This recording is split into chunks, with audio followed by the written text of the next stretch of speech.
자, 하나님의 말씀의 제목은 어떻게 샘 곁에 무성한 가지가 될 수 있는가 라는 제목으로 같이 하나님의 말씀을 나누도록 하겠습니다. 어떻게 내가 샘 곁에 심겨진 나무처럼 가지가 될 수 있는지 오늘 말씀을 같이 나눌 때 오늘 이 말씀이 여러분의 말씀이 되시길 바랍니다. 우리 김아이린 성도님의 집사님의 말씀이 되길 바랍니다. 우리 황 집사님의 말씀이 되길 바랍니다. 예. 우리 참석한 모든 하나님의 사람들의 말씀이 되시길 주의 이름으로 축원합니다. 자, 한번 살펴보겠습니다. 자, 창세기 49장 22절부터 26절에 야곱이 요셉에게 받았던 이 요셉에게 한 축복의 내용이 나옵니다. 오늘 성경 가운데 나오기 때문에 우리 22절만 소리내어서 같이 한번 읽어보겠습니다. 요셉은 무성한 가지 곧 샘 곁에 무성한 가지라 그 가지가 담을 넘었도다. 자, 12형제가 있었습니다. 야곱에게는 12형제가 있었는데 이런 똑같은 아버지 밑에서 물론 어머니는 다르지만 여러분 그 시대에는 어머니가 중요하지 않았습니다. 그래서 아버지가 중요했습니다. 그래서 똑같은 아버지의 그늘 밑에 그들이 태어났는데 이상하게 다른 아들과 같이 모든 아들들이 복이 같지가 않아요. 복이 다 달라요. 그리고 그 동일한 아버지 밑에서 태어났는데 이상하게 요셉은 특별한 복을 받았습니다. 그래서 샘 곁에 무성한 가지라는, 그래서 그 가지가 담을 넘는 이런 예언의 축복을 그가 받았습니다.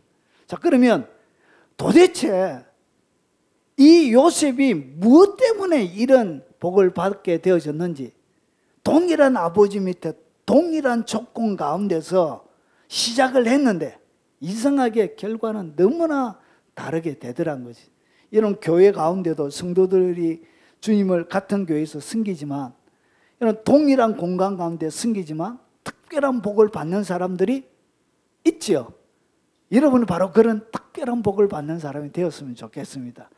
자, 한번 보겠습니다. 자, 죽음을 앞둔 이 마지막 12아들에게 예언의 축복을 하고 요셉이 다리를 모으고 죽게 되어집니다. 그러니까 요셉의 마지막 장면, 야곱의 마지막 장면이에요. 자, 그러면 죽음을 앞둔 야곱이 요셉에게 축복한 예언이 무엇인지 한번 더 보겠습니다. 요셉은 무성한 가지. 그러니까 요셉은 무성한 가지라는 복을 받은 거예요. 그러면서 이 무성한 가지가 왜 무성하고 어떤 무성한 가지인지 좀 더 소개를 합니다. 자, 어떤 무성한 가지냐? 샘 곁에 무성한 가지. 그러니까 샘 곁에 나무에, 여러분 우리는 예수님은 포도나무고 우리는 거기에 가지죠. 그래서 오늘 나무는 아버지가 나무예요. 여기서 나오는 이 야곱이 나무예요. 그 나무 가운데 뭐가 나와 있다고요? 예, 가지가 나와 있는 거예요. 근데 이 가지가 심겨져 있는, 그러니까 이 아버지가 무성한 나무인데 그 나무가, 이 나무가 샘 곁에 심겨져 있는 나무예요. 샘 곁에, 야곱이 샘 곁에 심겨져 있는 나무인데 이 샘 곁에 심겨진 나무의 모든 좋은 것들을 누가 가지게 된다고요? 예, 요셉이 샘 곁에 무성한 가지로 아버지의 뿌리에서 모든 것을 그가 샘 곁에 심겨져 있는 모든 유익을 이 요셉이 다 가지게 된다는 것이죠. 자, 그러면 좀 더 한번 보겠습니다. 자, 샘 곁에 뿌리 나무가 있고 그 모든 샘 곁에 있는 자양분을, 물을 누가 가장 많이 가지게 되냐? 바로 요셉이 다 가지게 됩니다. 그러면 이 샘 곁에 있는 나무란 것은 무성한 가지는 뭐냐? 자, 무성한 가지인데 이 무성한 가지가 어디에 있느냐? 샘 곁에 있는 거예요. 샘 곁에 있다는 것은 아버지의 샘을 그가 독차지하는 거예요. 자, 그러면 이 무성한 가지가 무슨 말인지 한번 보겠습니다. 오늘 여기서 무성하다는 이 히브리 단어는 열매를 맺다는 거예요. 그러니까 이 무성하다는 것은 많은 열매를 맺는다는 거예요. 그리고 열매가 많다는 거예요. 그러니까 가지가 점점 갈라지니까 여러분 더 많은 열매들을 맺게 되는 것이죠. 자, 그러면 가지는 뭐냐? 이 가지라는 이 단어가 여러분 벤이라는 단어를 쓰는데 이 단어는 아들을 얘기합니다. 아들. 그러니까 오늘 여기서 무성하다, 열매가 많다. 원어적으로 딱 보면 자녀가 많아진다 그 말입니다. 자녀가 풍성해진다는 거예요. 그런데 이 자녀, 아들이라는 이 단어는 어디서 나오냐면 1129에서 유리한다는데 이것은 짓다는 거예요. 짓고 그리고 재건하고 설립하고 지속하는 거예요. 그러니까 이 열매를 어떻게 많이 짓게 되어진다는 거예요. 그리고 많이 열매가 맺히도록 어떻게 되냐? 설립하고 그리고 짓고 그리고 이것이 지속이 된다는 그런 의미를 가지고 있습니다. 자, 그러면 정리를 하면 이런 것입니다. 생곁에 무성한 가지는 익명 그대로 보면 많은 자녀들을 가지게 된다는 것이죠. 그리고 많은 자녀들을 가지게 되면서 이 자녀들과 더불어 어떤 일이 일어나냐? 새로운 많은 열매들을 만들게 되어지고 새로운 많은 일들이 풍성하게 되어질 것을 오늘 여기서 이야기하고 있는 것입니다. 이것이 무성한 가지의 원래 원어적인 의미입니다. 자, 그러면 오늘 여기서 무성한 가지의 비결은 어디에서 나오죠? 그가 무성한 가지가 될 수 있었던 것은 여러분 다른 이런 제일 첫 번째 아들이 르우벤인데 르우벤은 아버지 앞에 뭘 받죠? 저주와 같은 그런 것을 받습니다. 왜 그렇죠? 아버지의 침상, 자기의 계모와 같이 어떻게 못된 엄난한 그러니까 아버지의 계모를 범하게 되어지죠. 그래서 여러분 똑같이 아버지의 생명에 심겨져 있는 이 나무 열매의 물을 어떻게 르우벤은 받아서 풍성하게 누리지를 못해요. 자, 그러면 이 나무 가지가 튼튼하게 되어지는 결정적인 원인은 결국은 어디에 있냐? 무성한 가지의 비결은 바로 이 샘에 있습니다. 샘. 그러니까 이 가지가 무성한 가지가 되려고 하면 뭐가 있어야 된다고요? 샘이 자기의 소유가 되어져야 된다는 것이죠. 샘이 있으면 어떤 일이 벌어지냐? 기후에 영향을 받지 않습니다. 비가 오든 오지 않든 아무런 영향을 받지 않습니다. 비만 그런 것이 아니라 외부의 환경에 전혀 영향을 받지 않습니다. 그래서 이 샘이란 것은 모든 환경과 외부의 모든 조건을 초월하는 그런 것을 갖다가 하나님은 무엇으로 표현해서 설명하냐? 샘을 표현해서 설명하고 있는 것입니다. 결국은 여러분이 무성한 가지가 되려고 하면 반드시 뭐가 있어야 된다고요? 샘에 딱 심겨져야 샘에 뿌리를 딱 두고 그 다음에 샘에서 올라오는 물을 날마다 먹어야 여러분이 어떤 환경에도 영향을 받지 않습니다. 여러분 경제가 아무리 폭망해도 샘에 뿌리를 받고 있으면 여러분 그게 영향을 받지 않는다는 것이죠. 여러분 제가 식당에서 돼지국밥을 먹고 있는데 한 청년하고 이 회식 자리를 하더라고요. 그런데 뭐라고 얘기하냐면 제가 자주 가는 데가 기사식당을 좋아합니다. 기사식당. 자, 가서 이제 먹고 있는데 바로 옆에 테이블에서 얘기하더라고요. 한 청년 보고 이 코로나도 이제 다 끝났다고 막 앞에 사장이 막 얘기하는데 나는 코로나 한 번도 안 걸렸어요.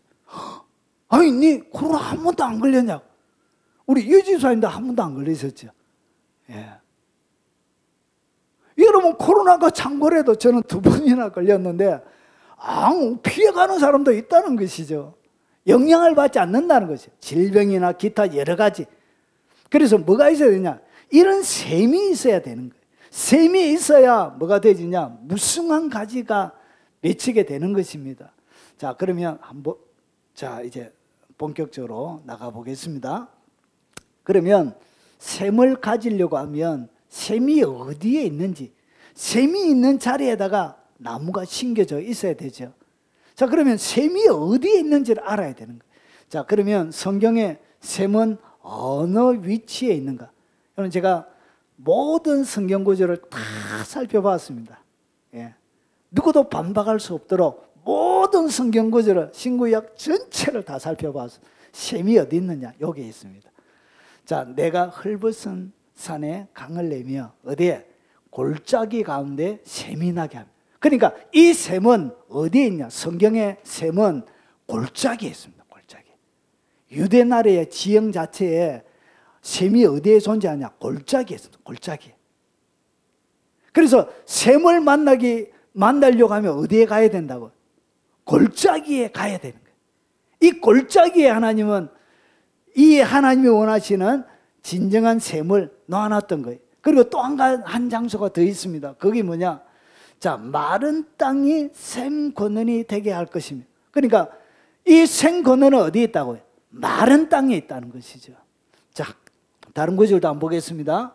여호와께서 샘을 골짜기에서 솟아나게 하시고. 그래서 성경은 이 샘의 위치를 딱 집어서 얘기해 주는데 이 샘의 위치는 어디에 있냐? 골짜기에 있습니다. 골짜기. 산 꼭대기에 없는 거예요. 그리고 강 옆에도 없어요. 이 샘은 오직 골짜기에. 그리고 또 한 가지, 아주 마르고 건조한 땅이에요. 그래서 사막을 이해합니다. 오늘 여기서 보면 광야 그리고 마른 땅 같은 곳이에요. 우리의 삶들 가운데 이 샘이 어디에 존재하냐? 광야 가운데 샘이 있습니다.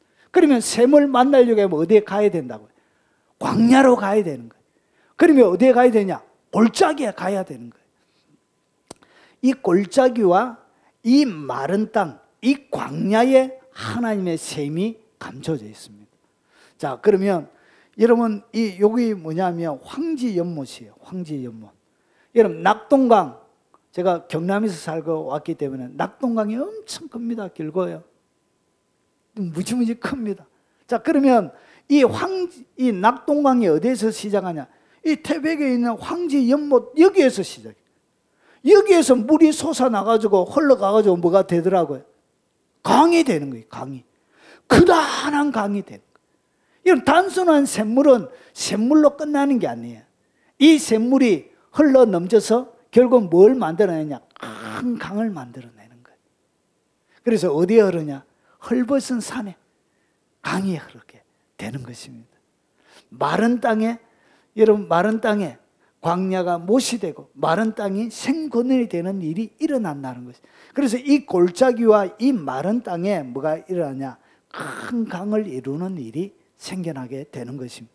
자, 그러면 여기서 이야기하는 골짜기나 마른 땅은 영적으로는 같은 의미를 가지고 있습니다. 자, 그러면 이 골짜기는 도대체 무엇을 이야기하는지 한번 보겠습니다. 자, 성경에서 골짜기는 뭘로 의미하는가? 시편 84편 5절과 6절에 보면, 자, 주께 힘을 얻고 그 마음에 시온의 대로가 있는 자는 복이 있나이다.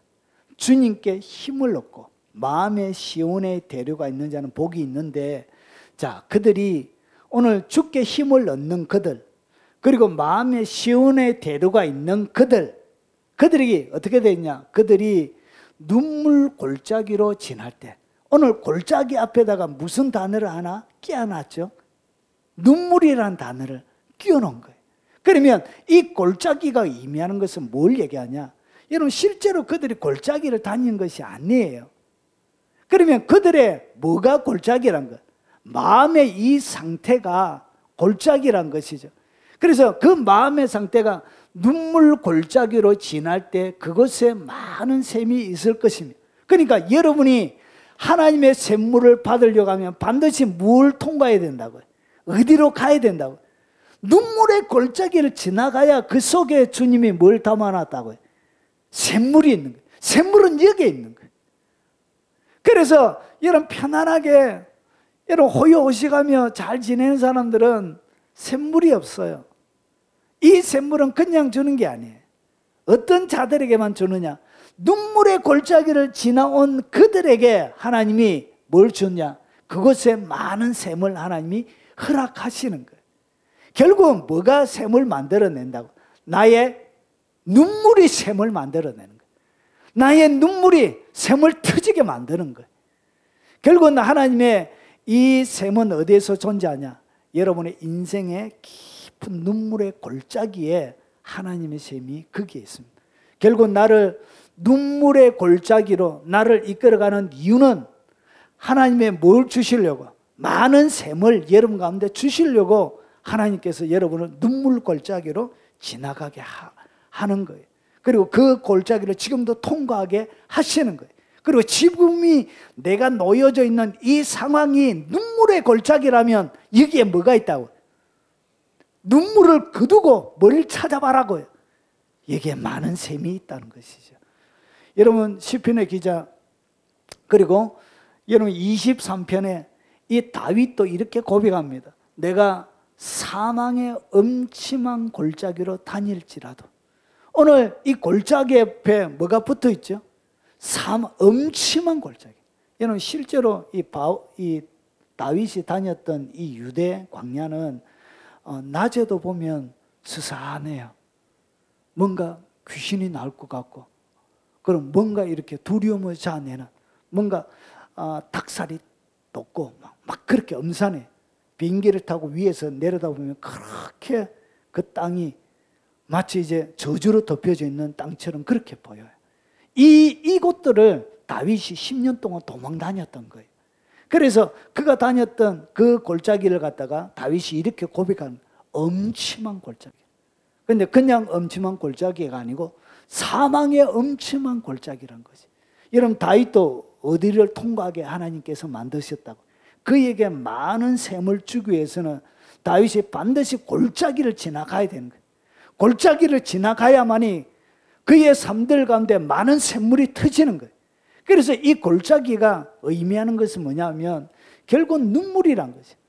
그리고 오늘 여기에서 사망의 엄침한 고통의 삶을 오늘 성경은 골짜기라고 표현하고 있는 거예요. 여러분 바울은 이렇게 이야기합니다. 우리가 사방으로 우겨삼을 당하여도 막 우겨삼을 당하고 인생 가운데 답답한 일을 당하고 박해를 받아도 버림받지 아니하며 거꾸로 트림을 당하여도 망하지 아니하고 다윗 이 바울도 어떻게 자기의 삶을 이렇게 네 가지로 표현하고 있는 거예요. 너무나 답답하더란 것이. 하나님 영적인 가장 깊은 영역에 들어갔던 바울의 삶들 가운데도 자기의 마음에도 뭐가 있더라고요. 말로 다 할 수 없는 답답함이 있는 거예요. 항상 기쁘고 즐겁고 그런 게 아니란 것이에요. 인생은 그렇지 않습니다. 바울의 삶들 가운데도 말로 다 할 수 없는 답답함이 박해와 거꾸로 트림을 당하고 그리고 우겨삼을 당하는 그런 어려운 삶들을 오늘 여기서 이야기하면 눈물의 골짜기를 지났던 거예요. 사망의 엄청난 골짜기를 지났던 거예요. 그러니까 그의 삶들 가운데는 생수가 넘쳐나게 되는 거예요. 샘물이 넘쳐나게 되는 것입니다. 자, 정리하면 이런 것입니다. 이 영적으로 의미하는 이 골짜기는 인생의 가장 밑바닥의 순간들을 이야기합니다. 여러분 인생의 마지막 가장 밑바닥에 뭐가 터진다고요? 거기에 주님이 보물찾기 하는 것, 샘물 찾는 샘물의 보물찾기를 그때 하는 거예요. 그래서 이 사망의 인생의 가장 밑바닥에 하나님이 뭘 선물로 주냐? 샘물을 선물로 주시는 거예요. 그래서 여러분을 그 자리로 지금도 데려가고 있는 거예요.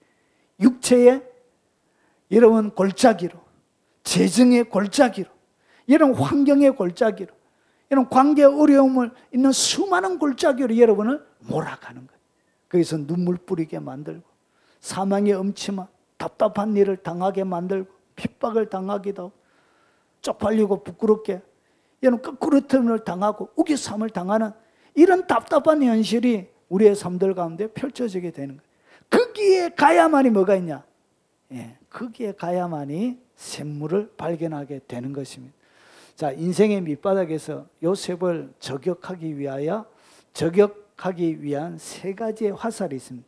오늘 이 요셉이 받았던 축복 보면 23절에 이렇게 나옵니다. 무성한 가지인데 담을 넘긴 한데 거기에도 뭐가 있었다고요?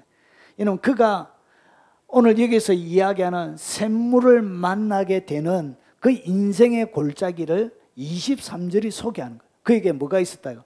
활 쏘는 자가 있었대. 요셉의 삶들 가운데 활을 쏘는 사람이 있었대. 하나님의 눈에 바라보니까 활 쏘는 사람이 있었대. 그래서 그를 뭐 했다고요? 학대하고, 그리고 적개심을 가지고 그를 뭐 했다고요? 쏘았다는 것이죠. 그래서 첫 번째, 적개심을 가지고 있었던 첫 번째 화살, 이 첫 번째 화살이 뭐냐? 그게 바로 가족에게 버림받는, 가족이 가족으로서의 사랑으로 충만한 것이 아니고 이 요셉을 향하여 형제들은 적개심을 가지고 있습니다. 적개심이 뭐죠? 원수죠. 적이라는 것이죠. 그 적개심을 가지고 어떻게 했냐? 여러분, 요셉이 인생 중에 받을 수 있는 상처 중에 최고의 상처, 첫 번째 화살을 맞게 되는 거예요. 화살을 맞는 거예요.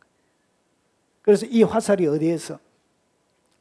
화살을 맞고 떨어졌는데 웅덩이에 떨어졌습니다.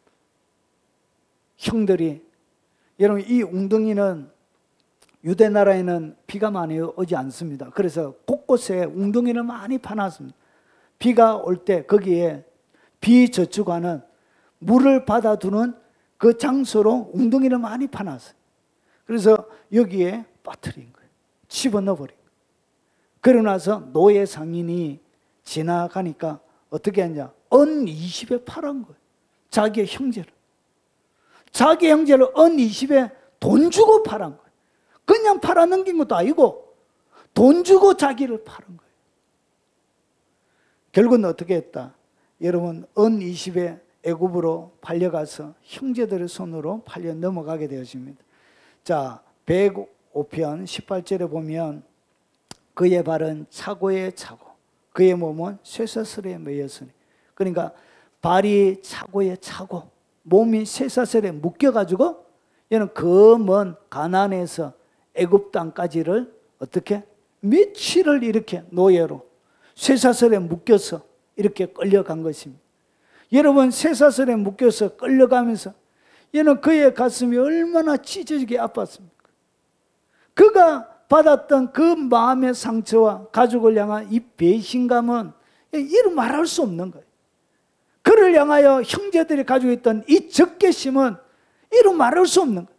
그래서 그의 가슴은 갈기갈기 찢어졌을 거예요. 이런 하늘에 내리쬐는 광야 가운데 덥게 불어오는 바람보다 그의 가슴은 더 화로, 분노로 가득 들어찼을 거예요. 내리쬐는 태양보다 더 따가운 버림받은 그 화살에 여러분, 이 요셉의 마음이, 어린 10대의 마음이 갈기갈기 찢어졌을 거예요. 그것이 바로 요셉이 받았던 첫 번째 화살이었습니다. 그리고 두 번째 화살이 뭐냐? 두 번째 화살은 보디발의 아내가 성적으로 유혹합니다. 그래서 여러분, 보디발의 집에 가니까 요셉이 오고 나서 모든 일이 너무 잘 되는 거예요. 그래서 모든 것들을 요셉에게 보디발이 다 맡겼습니다. 그런데 주인이 출타하고 나서, 그럼 그때 다른 시종들도 없었던가 봐요. 그래서 요셉과 이 보디발의 아내 둘만 남았던 거예요. 그러면서 어떻게 했냐? 이 보디발의 아내가 하지 말아야 될 엄청난 잘못을 저지르게 되어지죠. 그래서 어떻게 했냐? 나와 동침하자고. 그래서 이 노예는 자기 선택권이 없습니다. 주인이 시키면 시키는 대로 해야 되는 것입니다. 그것이 맞습니다. 그런데 요셉은 주인이 시키는 그것이 법이죠. 법. 생사열탁권을 주인이 가지고 있는 거예요. 여주인이 죽여도 아무런 그가 어떤 권리를 주장할 수 있는 것이 없어요. 그냥 권리가 없어요. 그런데 여주인이 시키면 네, 마님 이렇게 단둘이 딱 아무도 보는 사람도 없는데 한번 그냥 하고 말지. 그런데 요셉은 어떻게 했다고요? 자기보다 여러분 현실에 눈에 보이지 않는 하나님의 눈을 더 많이 그가 의식하면서 결국은 어떻게 했냐? 하나님을 경외하는 마음으로 여러분 딱 한 번만 유혹하자 하는데 보장된 미래가 있습니다. 거기에 평안한 삶이 약속이 되어져 있습니다. 그럼에도 불구하고 뭐 했다고요? 그 주인을 이제 뿌리치고 결국은 그 유혹의 자리에서 나오게 되었습니다. 여러분 사납게 밖에서 공격하는 공격보다 더 큰 화살은 뭐냐면 유혹의 화살이 훨씬 아픕니다. 훨씬 더 아파요. 그리고 훨씬 더 치명적입니다. 수많은 사람들이 이 고통, 환난의 고통, 환난의 화살은 잘 넘어가는데 여러분 그보다 더 심각하게 영향을 미치는 이 유혹의 화살에 사람들은 대부분이 넘어지는 거예요. 뇌물 주면 이웬 떡이 있냐 하면서 받아가지고 결국은 공직에서 쫓겨나는 그런 분들이 얼마나 많이 있습니까? 여러분 이것이 바로 여러분 이 두 번째 화살이, 그리고 세 번째, 결국은 이 보디발의 아내의 청을 들어주지 않는 것 때문에 감옥에 들어갑니다. 여기서 세 번째 화살을 맞습니다. 여러분 이 감옥에서 지금까지 그가 당했던 모든 환난의 모든 골짜기가 총합이 되어져요.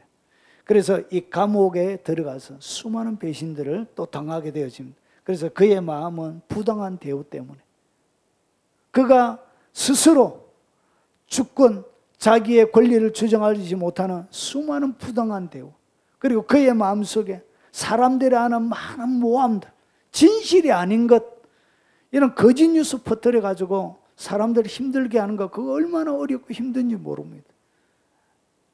여러분들을 갖다가 목사인 저에게 사람들이 이단이라고 막 해가지고 갖다 공격하게 하면 여러분 그 사람들이 견딜 수 있는 그런 문제가 아니죠. 여러분도 마찬가지라는 거지. 수많은 사람들에게 하는 치명적인 그런 수많은 모함들, 그리고 거부당함, 그리고 학대와 수많은 시련들, 그리고 비판, 그리고 감옥에서도 떡 굽는 관원장과 술 붓는 관원장에게 또 배신을 당하죠. 그래서 모든 것들이 배신의 연속이에요. 그래서 이 요셉의 10여 년의 이 시간들은 여러분 인생의 가장 밑바닥을 하나님이 기게 하는 거예요. 결국은 이 가장 깊은 골짜기를 통과하게 하는. 그래서 그의 정서는 완전히 다 깨어져 있습니다. 그의 정서는 일반인들이 감당할 수 있는 정도의 수준이 아니에요. 그래서 이것을 내 온몸으로 딱 반응을 딱 하면 어떻게 되느냐, 그냥 정신병자 수준이 될 수밖에 없는 그런 깊은 골짜기를 그가 통과하게 되는 것입니다. 자, 그러면 어떻게 이 정신병자가 되지 않고 아버지의 가족과 열방의 구원자가 되어졌는지, 그리고 그가 샘 곁에 무성한 가지가 되어졌는지, 결국은 그가 어디에 갔지요? 골짜기 가운데에 간 거예요. 샘이 있는 그 자리에 하나님이 그를 데리고 간 거예요. 그러면서 시편은 이렇게 소개하고 있습니다. 그가 또 그 땅에 기근이 들게 하사 그들이 의지하고 있는 양식을 다 끊으셨도다. 그가 한 사람을 앞서 보내셨으며 요셉이 종으로 팔렸도다. 그러니까 자기가 종으로 팔려간 것을 갖다가 하나님은 어떻게 했냐, 그가 한 사람을 앞서 보냈다는 것이 하나님의 거룩한 역사. 하나님이 아브라함에게 창세기 15장에 바다의 모래처럼 많게 해주겠다, 하나님의 그 약속, 자손이 많게 해주겠다는 그 약속은 이 가나안 땅에서는 일어날 수 없는 그런 약속이에요. 왜냐? 척박한 거예요. 너무나 땅이 척박한 거예요. 그래서 하나님이 어떻게 기름지고 아주 옥토와 같은 애굽의 고센 땅으로 이주시켜가지고 그 고센 땅에서 250만에서 400만 명 정도 되어지는, 여러분 250만 대구입니다. 대구 시민이 250만이에요. 얼마나 큰지 아시겠죠? 보통 한 400만까지 잡는 분이 있습니다. 이런 부산 해봤자 340만 밖에 안 돼요. 부산보다 더 큰 그런 큰 자손들을 여러분 번창하게 하기 위해서 하나님이 뭐 했냐? 한 사람을 앞서 보냈던 거예요. 그래서 이 요셉은 자기의 현장 가운데 일어나는 수많은 일들을 그 눈물의 골짜기에서 뭘 바라보게 되었다고요. 오늘 요셉이 직접 고백하는 고백을 한번 들어보겠습니다. 그의 형들이 또 천이와 요셉의 앞에 엎드려 이르되 우리는 당신의 종들인 아버지가 죽은 거예요. 그러니까 요셉이 이제 자기 형제들을 다 죽일 것이라고 생각했던 거예요. 그래서 형제들이 와서 요셉 앞에 꿇어 엎드려서 용서해 주세요. 그리고 우리는 당신의 종이니까 제발 목숨만 살려주세요. 이렇게 해서 온 거예요. 그런데 요셉이 이 자기가 지나온 상황들을 어떻게 얘기하는지 한번 보겠습니다. 자, 19절을 보면 요셉이 그들에게 이르되 두려워하지 마소서 내가 하나님을 대신하리까. 그러면서 요셉이 뭘 깨달았냐 한번 보겠습니다. 20절이 설명합니다. 당신들은 나를 헤아려 하였으나 하나님은 그것을 선으로 바꿔서 오늘과 같이 많은 백성의 생명을 구원하게 하시려고 하셨나이다. 뭘 깨달았다고? 하나님의 뜻들을, 오늘 시편 가운데 기록되어 있는 하나님의 계획과 하나님의 의도를 요셉이 깨달았던 거예요. 어디에서? 그 골짜기에서. 여러분, 그가 정신병에 걸리지 않고 수많은 상처에 매몰이 돼가지고, 여러분, 상처, 과거에 받았던 수많은 용서하지 못하는 그 수많은 상처의 종로로 다면서 평생을 원망과 불평과 사람들을 향한, 여러분, 아주 악담으로 인생을 채운 것이 아니라 그 인생 가운데 자기가 당하는 이 골짜기 가운데 누구를 배웠다고요? 하나님의 뜻들을 그가 체험하고 발견했던 거예요. 그래서 내가 여기에 와서 이 골짜기를 지나는 다 거기에 뭐가 있었냐? 하나님의 이유가 있었다는 것이. 그래서 어떻게 했냐? 하나님이 그것을 선으로 바꿔서 오늘과 같이 많은 백성의 생명을 구원하게 하시려 하셨나이다. 그래서 하나님이 뭐 했냐? 한 사람을 앞서 보낸 거예요. 앞서 보내서 그의 발은 차고에 차고 그의 몸은 쇠사슬에 매여서 이렇게 노예처럼, 그리고 눈물 젖은 그 시간들을, 눈물의 골짜기를, 사망의 엄청난 골짜기를 그가 지나게 되었던 것입니다. 거기에서 누구를 바라봤다고? 하나님의 뜻, 자기를 향한 하나님의 계획, 하나님의 비전, 그리고 하나님의 신실함, 자기에게 꿈으로 보여줬던 그 꿈들이 이루어질 것을 바라보며 하나님의 신실하심을 믿고 하나님을 찾고 구하고 의지했다는 것이죠. 그래서 당신들은 두려워하지 마소서 내가 당신들과 당신의 자녀를 기르리다 하고 그들을 간곡한 말로 오히려 위로하였다는 것이죠. 여러분, 자기의 원수를 오히려 위로해주는 위로자가 되더란 것이죠. 여러분, 우리가 인생을 살다 보면 참으로 많은 상처를 받게 되어집니다. 비수처럼 나의 심장을 도려내는, 나의 존재 가치를 완전히 무너버리는 수많은 상처들이 우리의 삶들 가운데 많이 있습니다. 그래서 많은 하나님의 사람들이 이 상처, 그리고 하나님의 내 인생 가운데 좋은 것 주지 않고 아름다운 것 주지 않고 남들과 비교해서 너무나도 초라하고 지푸라기처럼 가치 없고 행복하게 보이지 않는 수많은 인생들에 대하여 피해의식 가운데 여러분, 우리의 마음들이 완전히 사로잡혀 있는 거예요. 왜 나는, 왜 나의 부모님은, 왜 나의 자식들, 왜 나의 형제들, 자매들은 이렇게 하면서 여러분 수많은 원망으로 여러분의 가슴을 채워서 보낼 때가 많이 있더란 것이. 여러분, 이 모든 것을 이기는 능력은 어디에 있다고?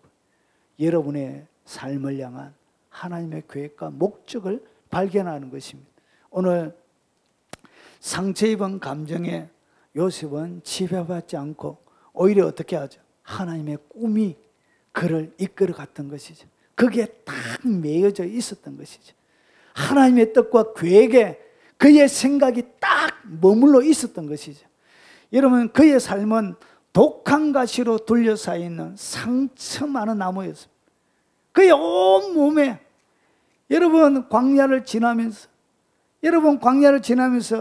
몸에 새겨져 있는 수많은 상처들이 그의 몸에 마치 상처 많은 나무처럼 몸에 드득드득, 그리고 여러 가지 장애들도 있을지도 모르겠습니다. 그런 것들이 그의 몸에 드득드득하지만 독한 가시로 둘러싸여 있는 그 상처의 나무에 용서의 꽃을 피운 것입니다.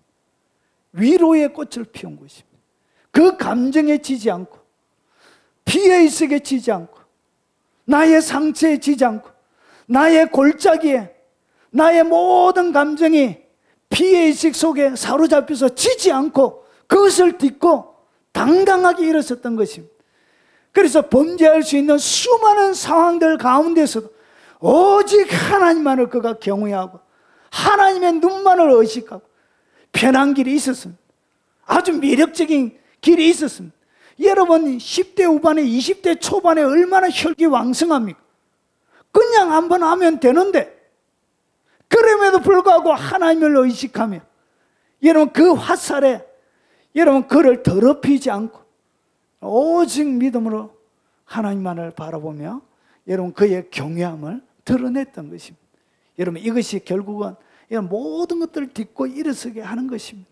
여러분 마음 가운데도 여러분 하나님이 주신 기쁨, 만족 이런 것이 아니라 하나님이 내게 주실 위대한 것들에 초점을 맞추지 아니하고 여전히 피해의식 속에 지나온 아픈 과거만 계속 되뇌면서 꼭꼭 씹으면서 그것만 묵상하면서 이렇게 인생을 허비하는 분들이 많이 있습니다.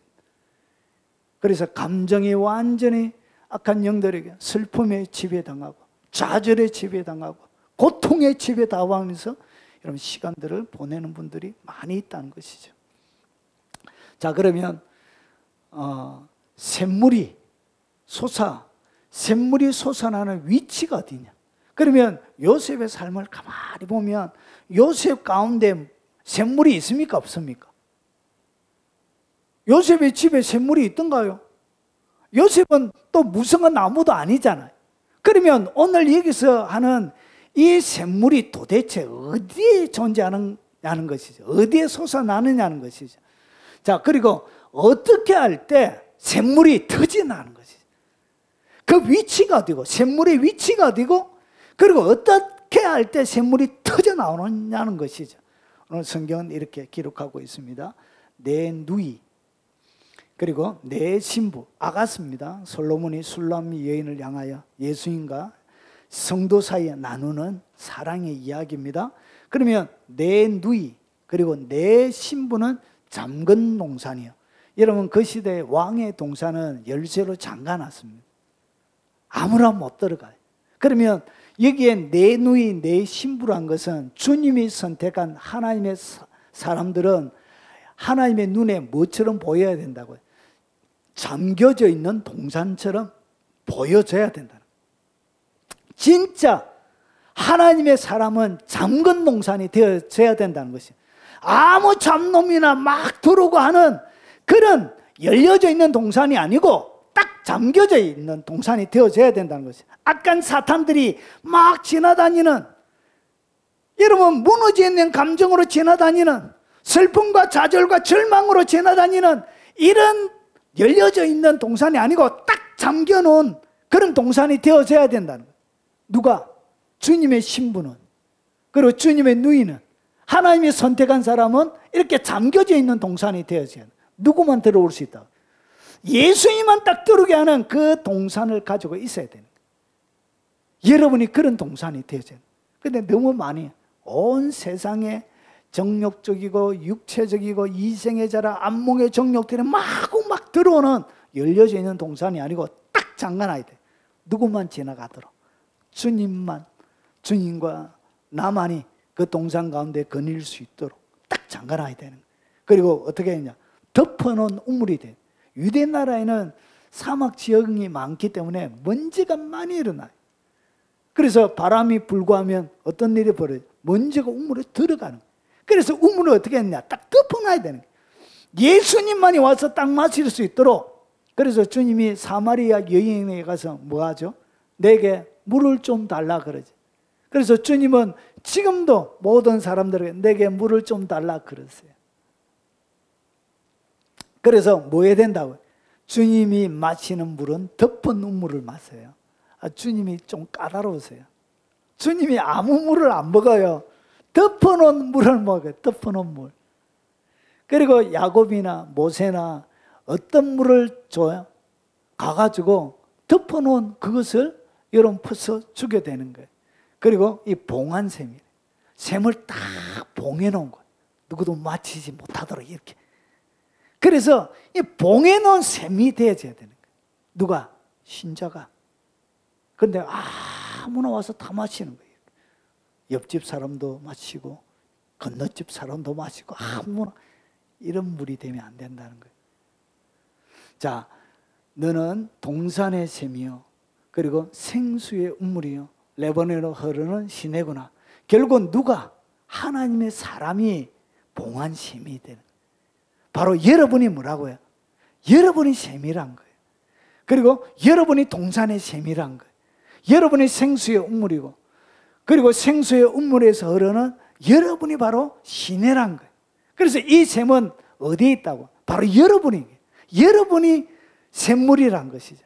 그래서 여러분의 육체가 아닌 여러분의 마음이 셈이 되는 거예요. 그래서 이 셈은 어디에 있다고요?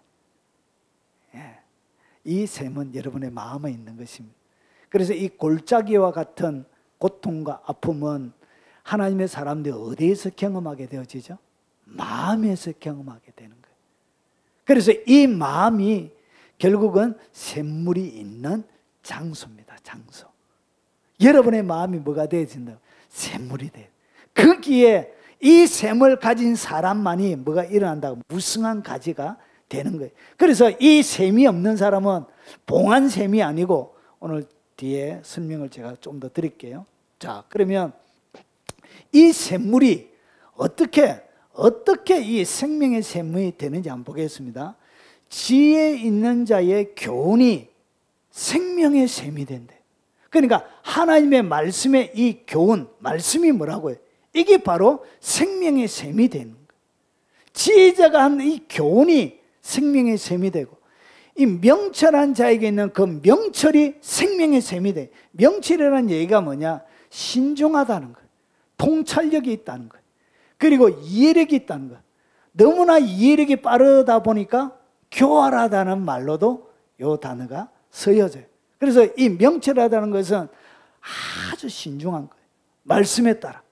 그래서 이 신중한 자의 그 신중, 그리고 그 통찰력, 그 이해력은 그게 바로 생명의 샘이 된다는 거예요. 그러면 오늘 여기서 나오는 명철과 이 지혜는 어디에서 나오냐?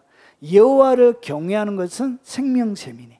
그러니까 하나님을 경외하는 그것이 결국은 지혜고, 그것이 결국은 명철이고, 하나님을 경외하는 그것이 결국은 생명의 샘이 되는 거예요.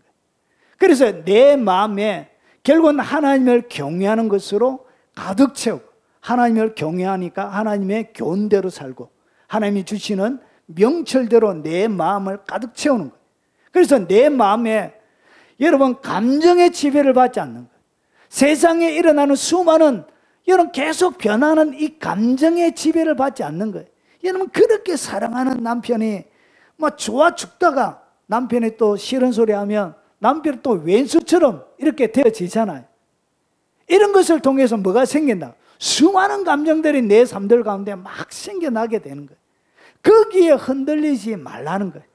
그런 감정에 남편도 아내도 자식도 내 삶들 가운데서 여러분의 감정에 파도 치지 못하도록, 여러분 거기에 주권을 행사하지 못하도록 마음을 무엇으로 채워라? 하나님의 말씀으로 채워라 한 거예요.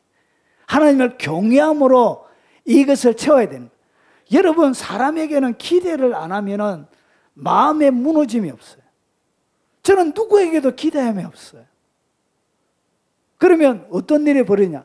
여러분 마음에 기대가 없기 때문에, 원래 기대하는 것이 없기 때문에 뭐가 없어져요? 예. 그것을 통해서 나에게 오는 이런 아픔들이 생기지 않게 되는 거예요. 오직 누구만? 하나님만 여러분의 삶에 경외하는 것만 왕이 되게 하라는 거예요. 그래야 감정의 지배를 안 받게 되는 거예요. 그리고 여러분이 하는 수많은 생각의 지배를 받지 않게, 생각이 여러분의 마음을 지배하도록 잘못된 생각, 아픈 생각, 그러니까 화살, 세계로 맞았던 그 화살만 계속 생각해서 그 생각이 나를 지배하도록, 나의 마음의 주인이 되도록 하지 말라는 것이죠.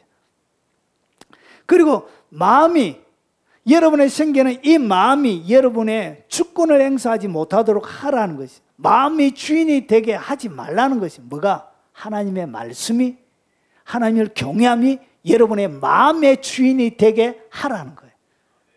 그래야 뭐가 생긴다고? 여러분 속에, 여러분 마음에 생명의 샘이 흘러 넘치게 되는 거예요. 생명의 샘만 있으면 무성한 가지는 저절로 되는 거예요. 샘이 있기 때문에 무성한 가지가 되는 거예요. 자, 그러면 잘 보십시오. 이 생명의 샘이 되는데, 여러분, 의인이 악인 앞에 굴복하면 어떤 일이 벌어지냐? 이 우물이 흐려지고. 여러분, 의인이라는 것은 뭐냐? 요셉처럼 하나님의 말씀의 지배를 받는 그 삶을, 그런 사람을 이야기합니다. 그런데 이 사람이 악인 앞에 굴복하는 것. 그러니까 보디발의 아내 앞에 굴복하는 것은 어떤 일이 벌어진다고? 요셉이 가지고 있던 이 생명의 물이 흐트러지는 거예요. 우물의 물이 흐려지는 거예요. 결국은 악의 짓고 내 가운데 정직하지 못한 것들이 딱 침투하게 되어지면 어떤 일이 벌어지냐? 우물물이 흐려지는 거예요. 샘이 더러워지는 거예요. 그래서 우리의 삶들 가운데 그래서 뭐 해야 되냐? 덮은 우물이 되라는 거예요. 봉한 샘이 되어져야 되는 거예요. 그래서 이것이 봉하지 않고 덮여져 있는 우물이 안 되어져 있으면, 그러니까 이 감정, 생각 이런 것들이, 우물들이 여러분 잘못되어져 있는 마음의 결정들이 여러분의 삶들 가운데 계속 먼지처럼 들어오는 거예요. 그래서 이것을 뭐하라? 말씀의 덮개로 딱 덮어놔야 되는 거예요. 그래야 깨끗한 물이 되는 거예요. 딱 정리하면 이런 것입니다. 결국은 샘물이 솟아나는 위치는 어디냐? 마음입니다. 어떤 마음이냐? 여호와를 경외하고 용서하는 마음입니다. 요셉의 가장 큰 샘물의 특징은 뭐냐? 용서입니다. 용서. 다 용서하는 거예요. 지난 과거를 용서하시기 바랍니다. 더 이상 과거에 매여져서 용서하지 못하고, 여러분 거기에 사로잡혀서 살아가는 자들에게는 뭐가 없다고? 여러분 용서하지 못할 때 물이 흐려지는 거예요. 그리고 샘이 더러워지는 거예요. 그래서 그 물은 먹을 수가 없는 거예요. 오히려 그것이 계속 있으면 악취가 생겨요. 악취가. 그게 파리들이, 온갖 벌레들이, 여러분 더러운 물에 모기가 성장합니다. 모기가 서식해, 더러운 물에. 그래서 여러분의 인생을 콕콕 무는 거예요. 밤에 잠도 자지 못하는 콕 이렇게 계속 인생의 모기가 끊임없이 내 인생 가운데 있는 거예요. 그래서 날마다 인생이 가려운 거예요. 그런 날마다 인생의 피부가 점점 부풀어 오르는 거예요. 눈이 반티 돼가지고. 저희 딸이 4살 때인가 눈에다가 이 모기가 물어가지고 눈 한쪽이 통통 부어가 눈이 반 좀 잠겨져 있는 사진이 있습니다. 그거 보면 웃겨요. 웃기긴 한데. 눈이 팅팅 부어가. 그래서 인생이 그래 팅팅 부어가 있는 거예요. 엥! 이렇게. 그냥 덮여져 있지 않기 때문에 그런 거예요. 여러분, 여러분의 우물물 깨끗합니까? 하나, 우물물이 어떻니? 그래서 깨끗해야 열방이 와서 아버지의 가족도 먹이고 열방에 굶주린 수많은 사람도 먹이게 되는 거예요. 생명의 샘이 되는 거예요. 자, 정리하겠습니다. 자, 요셉에게 준 예언적인 복은 여러분 생곁에 심겨져 있는, 생곁에 무성한 가지만 있는 거 아니에요. 그것이 첫 번째. 그리고 두 번째는 뭐냐면 여러분의 이 가지가 담을 딱 넘게 돼요. 생명의 샘이 있는. 결국은 여러분들 통해서 여러분 아버지 집 그리고 열방이 다 먹이는 그런 일이, 가지가 성장하게 되어지는 생명의 샘이 있어야 됩니다. 원망과 불평만 가득 들어찼고 피의식만 있는 사람들, 그런 사람과 사람들이 만나서 얘기하는 것도 부담스러워요. 사람들은. 자, 두 번째 보고 뭐냐? 활 쏘는 자가 학대하고 적개심을 가지고 막 쏴요. 그런데 요셉의 활은 도리어 굳셈이요. 그의 팔은 힘이 있으니 이는 야곱의 적는 자 이스라엘의 반석인 목자의 손을 힘입음이라. 결국은 하나님의 강력한 손이 여러분의 삶들 가운데 함께합니다. 공격당하지만 그 공격자를 무너뜨리는 강력한 하나님의 권세가 여러분의 삶들 가운데 함께하는 거예요. 여러분 사기치려고 딱 왔다가 작업 다 해가지고 세팅 다 해가지고 딱 사기 딱 치려고 하는데 오히려 여러분 뒤집어 엎어가지고 여러분들이 하나님은 더 이기게, 더 이익을 얻게, 여러분의 삶을 이렇게 하나님이 만들어 가시는 거예요. 그리고 하나님께서 내 아버지 하나님께로 말미암나니 그가 너를 도우실 것이요 전능자로 말미암아 그가 내게 복을 주실 것이라. 하나님께서 여러분을 어떻게 하냐? 도와주신다는 거예요. 뭐가 있으면? 샘물이 있어요. 샘물 가운데 무성한 가지, 좋은 샘 곁에 여러분이 있는 가지가 되어지면 여러분의 삶들과 하나님이 도와요. 여러분, 제가 신학교 다닐 때 손양원 목사님 손자와 친구인 목사님이 계셨어요. 저희 교수님 중에. 그래서 자기는 엄청나게 노력하고 막 해도 잘 안 되는데 손양원 목사님 그 손자는 별로 노력도 안 하고 자기보다 실력도 없대요. 그런데 이상하게 잘 되는 거예요. 희한하게. 이게 인생이 이렇게 하나님이 차별, 순교자의 자손이니까 하나님이 여러분 당대에만 하나님이 도와주는 게 아니고 그의 손자 때도 하나님이 뭘 주더라고요. 흉통의 복을 주는. 그래서 자기는 쇠가 빠지게 일하고 막 하는데 이 술술술 하는데도 막 일이 되더래. 여러분, 인생은 그렇게 돼요. 되려고 하는 인생이 되면 안 되고 되어지는 인생이 되는 거예요. 그래서 하나님이 여러분과 함께 하시면 여러분이 되려고 안 해도 저절로 되어져가는 인생이 되는 것입니다. 하나님의 손이. 그리고 여기에 하늘의 복을 주십니다. 하늘의 복, 이스라엘의 복, 그리고 아래로 깊은 샘의 복, 땅 아래 깊은 샘의 복을 주니까 환경에 영향을 받을 이유가 없죠. 가뭄이 오든 아무런 상관이 없게 되는 거예요. 젖먹이는 복과 태의 복을 자손의 번성함까지 하나님께서 주시는 것이. 그래서 이스라엘 12지파 가운데 레위가 빠지고 이 에브라임과 원하세, 그러니까 이 요셉의 두 아들이 두 지파가 되었어요. 그런 복. 땅도 제일 넓게 받습니다. 가장 강력한 영향력을 자녀들 가운데 행사합니다. 그리고 마지막입니다. 영원한 산이 한없음같이 한없는 복을 주시고 형제들 중에 뛰어나게 하십니다. 하나님 여러분들을 탁월하게 만들어 주실 것입니다. 이것이 요셉이 받았던 복이에요. 그럼 요셉이 어디에서? 골짜기에 샘을 가진 사람이었던 거예요. 여러분, 골짜기 가운데 있는 분이 계시다면 이제 드디어 뭘 차지할 때라고요? 샘을 차지하면 됩니다. 샘만 딱 얻게 되어지면, 샘을 딱 차지하게 되어지면 결국은 여러분의 삶들 가운데는 뭐가 일어난다고요? 요셉이 받은 것과 똑같은 무성한 가지의 복을 받게 되어지는 것입니다. 오늘 여러 가지로 제가 설명을 드렸습니다. 바로 여러분의 마음이 하나님의 샘물을 가지고 오직 하나님의 눈말을 의식하고 봉한 샘이 되어져서 덮은 운물이 되어져서 흐르는 시내가 되어져서 하나님의 영광을 마음껏 나눠주며 사는 복이 여러분 각자에게 충만하시길, 여러분의 자녀 손들에게 충만하시길 주의 이름으로 축원합니다. 오늘 들은 말씀을 기억하면서 찬양하고 들은 말씀 넣고 통성으로 한번 기도하도록 하겠습니다.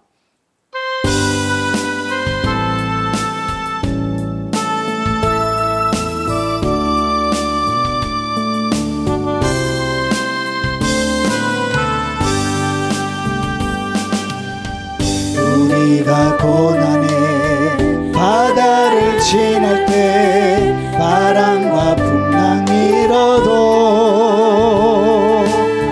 두려워 말아요, 낙심치 말아요. 우리 주님 지켜주시니 야곱아 두려워 말라, 내가 너를 구속하였고 내가 너를 지명하여 불렀나니 너는 내 것이라, 너는 내 것이라. 우리가 고난의 바다를 지날 때 세상을 보지 말아요. 불꽃 같은 눈으로 우리를 지켜주시니 예수님만 바라보세요. 이스라엘아 두려워 말라, 내가 너를 구속하였고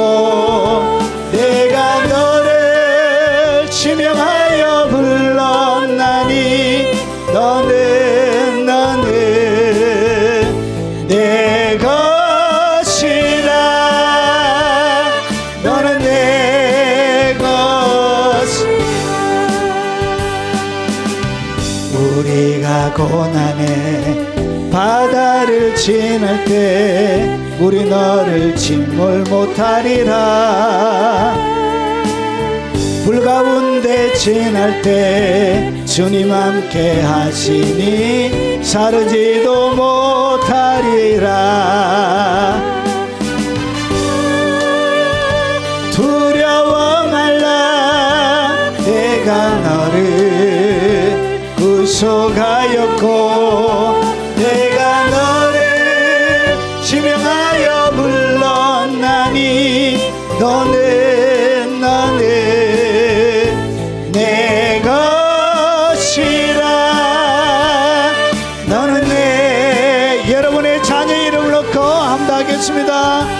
이래야 두려워 말라. 내가 너를 구속하였고 내가 너를 지명하여 불렀나니 너는 내 것이라. 너는 내. 우리 들은 말씀을 놓고 동서로 한번 기도하도록 하겠습니다. 영상으로 시청하시는 분들도 같이 기도하도록 하겠습니다. 자비하신 아버지 감사합니다. 인생의 깊은 골짜기를 하나님 지나고 있습니다. 아버지 하나님 원망만 나옵니다. 아버지 한숨만 있습니다. 육체로 가지는 수많은 고통들만 있습니다. 답답한 일만 있습니다. 거꾸로 트림을 당하고 일어나고 싶지만 여전히 일어날 힘조차 없습니다. 믿음으로 나갈 용기조차 내게 없음을 고백합니다. 오늘 말씀을 들으며 아버지의 눈물의 골짜기, 사망의 엄청난 골짜기로 아버지 다니며 고통하고 절망하며 아버지 사나운 감정에 아버지 괴물의 장식이 되어졌어. 아버지 하나의 안심과 원망과 불평으로 내 삶을 가득 채워 아버지 하나님 예수 믿음에도 불구하고 행복하지 못하고 누리지 못하는 수많은 아픔의 시간들을 통과하고 있는 많은 하나님의 백성들을 주님 긍휼을 베풀어 주시옵소서. 아버지 하나님 지난날 아픈 가구에 사로잡혀 아버지 자유와 평화와 안식을 누리지 못하고 나의 인생 가운데 그 모든 것들을 날아가시며 아버지 위대한 하나님의 계획과 영광을 드러내길 원하는 그 위대한 하나님의 계획에 초점 맞추지 못하고 아버지 현실에만 초점이 맞춰졌어. 아버지 하나님 피자처럼 아버지 하나님 어리광 부리며 나의 소중한 인생의 시간들을 허비하는 많은 주님의 백성들에게 긍휼과 자비를 허락하여 주시옵소서. 생각의 노예가 되지 않도록 하시오. 주님 감정의 노예가 되지 않도록 하시오. 상처 입은 마음의 노예가 되어지지 않도록 주님 도와주시고 과거의 노예가 되어지지 않도록 주님 도와주시옵소서. 그 모든 아픔들을 딛고 일어나 하나님의 영광을 담아내는 아버지 하나님 그 샘물로 아버지의 집과 아버지 열방을 먹였던 요셉처럼 아버지 하나님 수많은 사람들을 먹이고 그들의 결정을 해결해주고 아버지 하나님 오히려 아버지 하나님 가해자를 향하여 위로자가 될 수 있는 넉넉한 가슴을 가진 하나님의 위대한 눈을 가진 주님의 사람들이 다 되도록 주님 도와주시옵소서.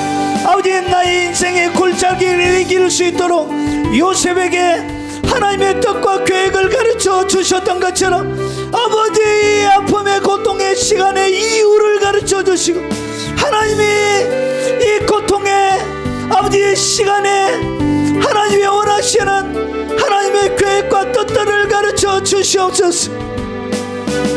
아버지 기꺼이 견뎌 가야 된다면 아버지 하나님 즐거움으로 감당할 수 있도록 주님의 비전과 계획들을 가르쳐 주시고 눈을 열어 하나님께서 하시는 큰 일들을 바라볼 수 있는 영적인 큰 통찰력도 허락하여 주시옵기를 원합니다. 일생에 오직 하나님의 뜻들이 하늘에서 이루어진 것처럼 땅에서 이루어지는 아름다운 삶이 되도록 하나님 역사하여 주시옵기를 원합니다.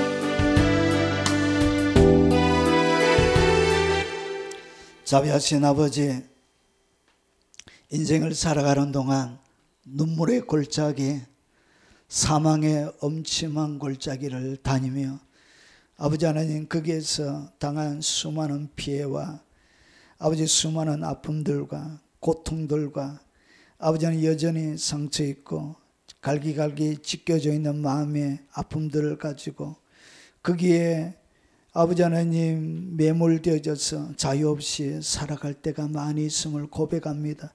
하나님, 이미 골짜기에 왔사오니 이제 샘물을 주시옵소서.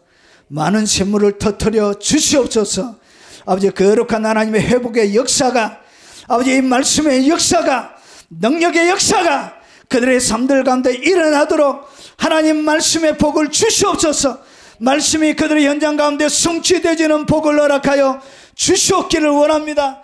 골짜기에 사로잡혀 고통당하며 내 인생을 의비하지 아니하도록 하시고 기꺼이 딛고 일어나 위대한 하나님의 계획에 맞춰 아버지 하나님, 그 고통의 순간에 요셉이 하나님의 위대한 뜻들을 발견하고 알았던 것처럼 하나님의 뜻들을 아버지 하나님 발견하고 알아가게 하시고 하나님의 계획과 그의 계획들을 맞춰 하나님께 영광 돌리는 위대한 하나님의 사람들이 다 되도록 역사에 주시옵소서. 깊은 아버지 하나님 봉한 샘물을 가진, 덮은 우물을 가진 귀한 하나님의 사람들이 되도록 하시고 아버지 하나님, 잠겨져 있는 주님의 동산이 되는 복을 주시옵소서. 자비하신 아버지, 빈손으로 오지 않고 마음과 사랑과 정성을 예물에 담아 주님 앞에 올려드립니다. 아버지, 유튜브로 예배를 드리며 하나님 앞에 사랑과 정성을 올려드리는 하나님의 백성들이 있습니다. 주님, 그들의 이름을 기억하시고 아버지, 그들의恩신과 사랑을 기억하시고 아버지는 그들의 마음을 드리며 거룩한 사역에 동참하고 있는 그들의恩신이 아버지 하나님, 하나님의 영광이 드러나는 곳곳에 아버지 그들의 이름도 드러나는 복을 허락하여 주옵시길 원합니다. 온 성도들이 살아가는 생업에 복을 주시고 악한 자들이 해하지 못하도록 지켜주시고 하나님 보호해 주시고 연로하신 우리의 부모님들에게 건강을 주시고 마지막 주님 앞에 서는 그날까지 또렷한 정신으로 기도하며 아버지 하나님 불굴의 여정으로 최전방에서 헌신하고 아버지 살다가 주님 앞에 서는 복을 허락하여 주시옵기를 원합니다. 자비하신 아버지, 우리 자녀들에게 손자 손녀들에게 아버지 하나님 복을 주시고 대를 이어 충성하며 주님만을 섬기는 아버지 복된 믿음의 삶이 되도록 은총을 베풀어 주시옵기를 원합니다. 손으로 하는 것들이 복이 있게 하시고 아버지 걸어다니는 것들이 아버지 그들의 기업이 되게 하시고 눈으로 바라보는 것들에 아버지 귀한 하나님의 비전들이 아버지 들어가 있게 하시고 걸음걸음마다 하나님을 섬긴 귀한 섬김과 넘치는 사랑이 충만하도록 주님 역사에 주옵시길 원합니다. 아버지 하나님, 주님의 도움을 구하고 바라고 있는 특별히 귀한 아들 동호 하나님 붙들어 주시고 아버지 평생에 주의 영광의 위대한 통로로 귀한 아들을 사용하여 주옵시길 원합니다.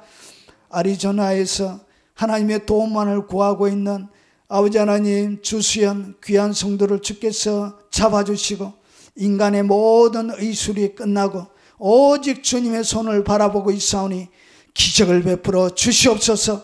내가 나사렛 예수 이름으로 명령하노니 암조직은 예수 이름으로 몸에서 사라질지어다. 모든 암조직의 깨끗함을 받아라. 모든 연약한 질병의 몸의 기관들은 예수 이름으로 회복함을 받을지어다. 몸이 아프신 분들은 몸에 손을 얹으시기 바랍니다. 영상으로 예배드리시는 분들도 몸에 손을 얹으시기 바랍니다.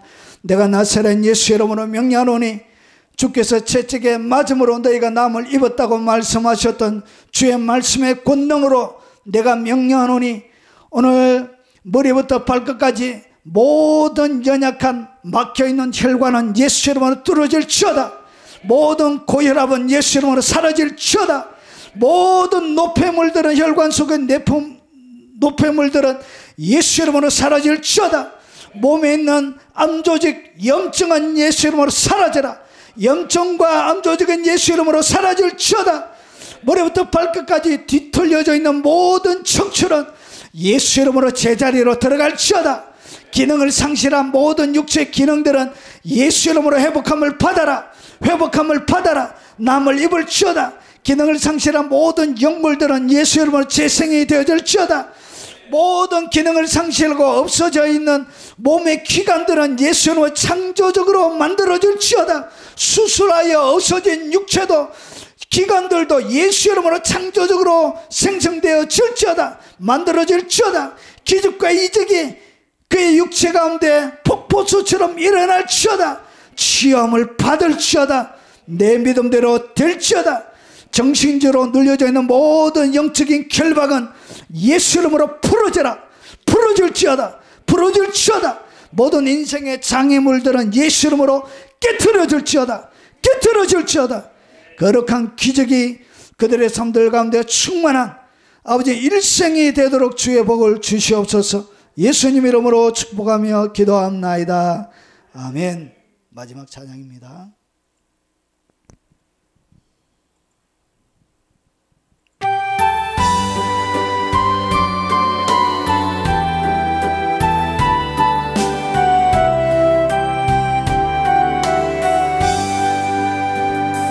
여기에 모인 우리 주의 은총 받은 자여라. 주께서 이 자리에 함께 계심을 아노라. 언제나 주님만을 찬양하며 따라가리니 시험을 당할 때도 함께 계심을 믿노라. 함께 계심을 믿노라. 이 믿음도 굳세라. 주가 지켜주신다. 어두운 밤에도 주의 밝은 빛 인도하여 주신다. 주님이 뜻하신 일 헤아리기 어렵더라도 언제나 주 뜻 안에 내가 예수를 나누라. 사랑의 말씀들이 나를 더욱 새롭게 하니 때로는 넘어져도 제 웃음 이름 믿노라. 이 믿음 더 굳세라. 주가 지켜주신다. 어두운 밤에도 주의 밝은 빛 인도하여 주신다. 여기에 모인 우리 사랑받는 주의 자녀라. 주께서 뜻하신 일 우릴 통해 펼치신다. 이 믿음도 굳세라. 주가 지켜주신다. 어두운 밤에도 주의 밝은 빛 인도하여 주신다.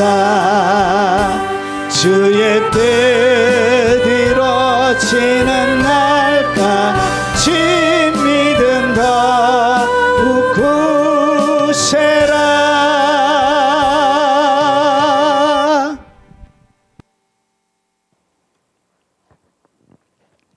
지금은 모든 죄악 가운데 우리의 죄를 사하시고 우리의 모든 슬픔을 짊어지시고 우리의 모든 질병을 고쳐주신 구주 예수 그리스도의 은혜와 자기 아들까지 아끼지 아니하시고 내어주심으로 하늘의 모든 신령한 복을 우리에게 주시는 성부 하나님의 지극한 사랑과 성령님이 함께 하심으로 마지막 주님 앞에 서는 그날까지 성령의 강력한 잡아주심의 역사가 오늘 믿음으로 생겼때 심어진 나무가 되어 이 땅 가운데 하나님의 풍요를 드러내며 세상을 위로하는 위로자가 되길 원하는 이 자리에 참석한 사랑하는 하나님의 모든 주의 백성들 머리 위에 연로하신 그들의 부모님 머리 위에 그리고 특별히 우리 귀한 자녀들과 우리 귀한 손자 손녀들 머리 위에 그리고 수많은 기도 제목을 가지고 하나님의 도움을 구하며 하나님의 자비를 구하는 수많은 사람들의 머리 위에 국내에 있는 많은 성도들과 외국에 있는 많은 교포 성도들 머리 위에 그리고 전 세계 교회와 동역하는 동역자들의 머리 위에 지금부터 영원 무궁토록 함께 있을지어다. 아멘.